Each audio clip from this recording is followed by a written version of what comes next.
Now, if you're just the average Joe who wants to improve their ability to jump or just be a little bit quicker, maybe you're playing in a rec league or a men's league, and you want to increase your vert, like what are some take-home points that you could apply right away that aren't, too daunting? They don't have to be the things you would deploy with an NBA athlete, but things for your average Joe. I mean, the quickest way to improve your vertical is looking at your mechanics. So the majority of people, when I first assess them, when they go to jump, they're running up and then they slow down and then they jump with a square stance. So if you're facing the rim, your toes would be facing the rim, your chest would be facing the rim.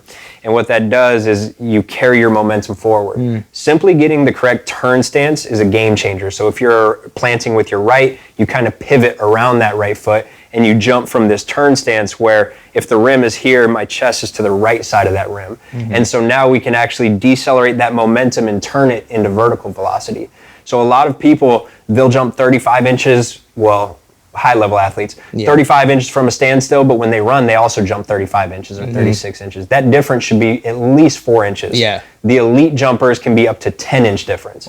And so that's how you know that, maybe you need some more mechanics. If you don't have that 4 or 5 inch difference, simply doing stuff like that turn stance or getting your arm swing better, like a double leg jump. If we can get that counter movement arm swing better where the pinky is even with the earlobe at the top of the backswing, that's huge because the arms could be 10 to 20% of your jump. And most people probably don't even move their arms when they don't even move it. I mean, they're just here and then they're up and we're leaving so much, so many inches on the table.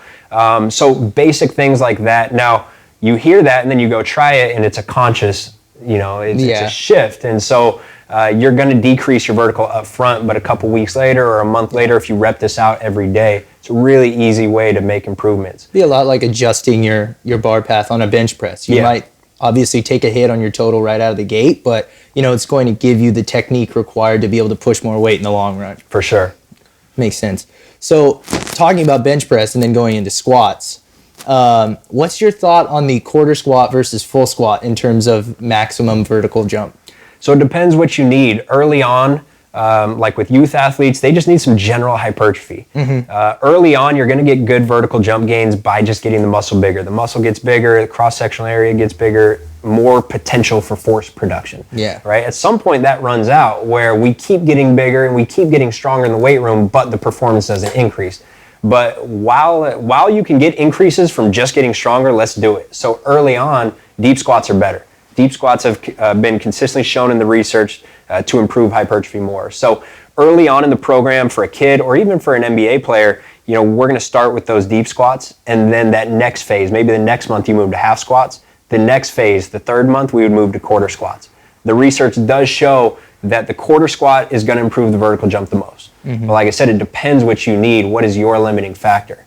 And so there's no real answer of which one's better. It's using all of them. And if you are at that point where you're already strong enough, then let's go more sport specific, and that's going to be the quarter squats. So you saw the LeBron squat video that went viral? Yes, What were your thoughts on that? I did. So remind me, was he doing like a super wide, he was doing a squat that was modified for wherever he was at. But it went viral. There were a lot of people in the fitness space who thought they got to chime in because you get your 15 seconds of fame on Instagram to really tell everybody your quote unquote expertise. Yeah, the keyboard warriors. Yeah, but you obviously would know better than just about anyone given the people you work with. I don't remember exactly what the squat was. All I remember was there was a pelvic tilt that I didn't love. But look, you never know what kind of corrective program somebody's on. Like somebody might have a specific issue which the trainer has worked through for months or for years, and they found that this exercise helps this problem. And so you can't really watch them from a video and judge it because we're not in that assessment process. For sure. So I think he was doing like a wide stance. I think his depth wasn't very low, but for him, it was probably what he needed.